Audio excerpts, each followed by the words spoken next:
ಇನ್ನೊಂದು emotional moment ನಿನ್ನೆ ನೋಡಿದ್ದು ಅಂತ ಅಂದ್ರೆ, ಬಿಫೋರ್ ಮೂವಿಂಗ್ ಆನ್ ಟು ಇವತ್ತಿನ ಪಂದ್ಯ, ಮುಖೇಶ್ ಚೌಧರಿ ಅವರು 2 ದಿನದಿಂದ ಅವ್ರ ತಾಯಿನ ಕಳ್ಕೊಂತಾರೆ ಪಾಪ, ಅನಾರೋಗ್ಯದಿಂದ ಬಳಲ್ತಾ ಇರ್ತಾರೆ.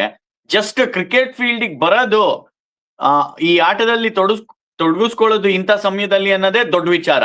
ಅಂತದ್ರಲ್ಲಿ ಒಂದು ವಿಕೆಟ್ ತೆಗಿತಾರೆ. ಆಮೇಲೆ ಇಡೀ ತಂಡ ಅವ್ರಿಗೋಸ್ಕರ ಆಡ್ತಿದೀವೇನೋ ಅನ್ನೋ ತರ ಆಡ್ತಾರೆ. ಎಲ್ಲರೂ ಆ ಬ್ಲಾಕ್ ಆರ್ಮ್ ಬ್ಯಾಂಡ್ ನ ಕಟ್ಟಿರ್ತಾರೆ. ಎಂತ ಒಂದು ಎಮೋಷನಲ್ ಮೂಮೆಂಟ್ ಆ ಯಂಗ್ಸ್ಟರ್ಗೆ. ಆ ವಿಕೆಟ್ ನು ಕೂಡ ಅವ್ರ ತಾಯಿಗೆ ಅರ್ಪಿಸ್ತಾರೆ. ಅಂಡ್ ಗೆದ್ದಾದ್ಮೇಲೂ ಹೇಳ್ತಾರೆ, ಇಡೀ ತಂಡ ಅವ್ರಿಗೋಸ್ಕರ ಆಡಿದ್ವಿ, ಈ ಗೆಲುವು ಅವರಿಗೋಸ್ಕರ ಅರ್ಪಣೆ ಅಂತ.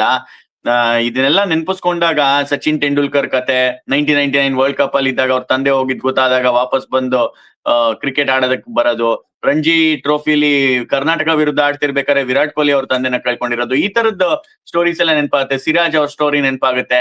ಎಂತ ಒಂದು ಹೃದಯ ಬೇಕಲ್ವಾ ಸರ್ ಆಡೋದಕ್ಕೆ. ಮೊದಲನೇದಾಗಿ ಹ್ಯಾಟ್ಸ್ ಆಫ್ ಅವರ ಒಂದು ಕಮಿಟ್ಮೆಂಟ್ ಗೆ, ಅವ್ರ ಡೆಡಿಕೇಶನ್ ಗೆ. ಇವತ್ತು ಮುಖೇಶ್ ಚೌಧರಿ ಗೊತ್ತು, ಜಗತ್ತು ಅವ್ರನ್ನ ಗುರುತಿಸ್ತಾರೆ ಅಂದ್ರೆ ಈ ಆಟದಿಂದ ಮಾತ್ರ ಅಂತ. ಬಟ್ ಅವ್ರನ್ನ ಈ ಅಂಗಳಕ್ಕೆ ಇಳಿಸಿ ಆಟಕ್ಕೊಂದು ಪ್ರೋತ್ಸಾಹ ನೀಡಿ ನೀನ್ ಹೋಗಪ್ಪ ಅಂತ ಅವ್ರಿಗೆ ದಾರಿ ತೋರ್ಸ್ಕೊಟ್ಟಿದ್ದು ಅವ್ರ ಅಪ್ಪ ಅಮ್ಮನೆ. ಖಂಡಿತವಾಗ್ಲು ಅವ್ರ ಜೊತೆಗೆ, ಅವ್ರ ಫ್ಯಾಮಿಲಿ ಜೊತೆಗೆ ನಮ್ ಪ್ರೇಯರ್ಸ್ ಇದೆ, ನಮ್ ಕಾಂಬಾಕ್ಸ್ ಅವ್ರ ಕಡೆಯಿಂದ. ಬಹಳ ಒಂದು ದೊಡ್ಡ ಹೆಮ್ಮೆಯಾದಂತ ವಿಷಯ, ವಾಪಸ್ ಬಂದು 3 ದಿವಸ ಚೇತರಿಸ್ಕೊಂಡು ಅವ್ರು ಆಡಿರೋದು ಅಂತ. ಪ್ಲಸ್ ನಾವು ಮುಂದೆ ಹೋಗೋಕಿನ ಮುಂಚೆ ಒಂದು 10 ಸೆಕೆಂಡ್ ಬೇಕು. ನೆನ್ನೆ ಒಂದು ಕ್ಯಾಮೆರಾಡ್ರಿ, ಒಂದು ಸ್ಪೋರ್ಟ್ಸ್ ಮೆನ್ ಸ್ಪಿರಿಟ್ ಅಂತ ಯಾವಾಗಲೂ ಮಾತಾಡ್ತೀವಿ.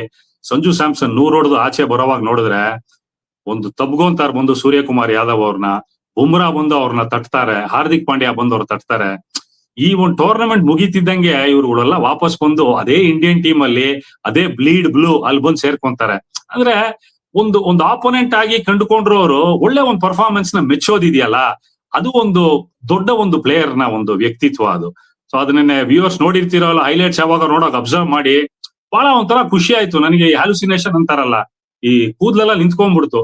ಇವತ್ತಿನ ಕ್ರಿಕೆಟ್ ಜಗತ್ತಲ್ಲಿ ಇಷ್ಟೊಂದು ಮ್ಯಾನ್ ವರ್ಲ್ಡ್ ಅಲ್ಲಿ ಹೋರಾಟ ಹೊಡೆದಾಟ ನಡೆಯುವಾಗ, ಫ್ಯಾನ್ಸ್ ಗಳ ಮಧ್ಯೆ ಜಗಳ ಎಲ್ಲ ನೋಡ್ತಾ ಇದ್ದಾಗ, ಈ ತರ ಒಂದು ಅಪ್ರಿಸಿಯೇಷನ್ ಗ್ರೌಂಡ್ ಅಲ್ಲಿ ಹಾಫ್ ವೇ ಸ್ಟೇಜ್ ಅಲ್ಲಿ ನಡೆಯುತ್ತೆ ಅಂದ್ರೆ ಮೆಚ್ಚಬೇಕಾಗಿರುವಂತ ವಿಷಯ.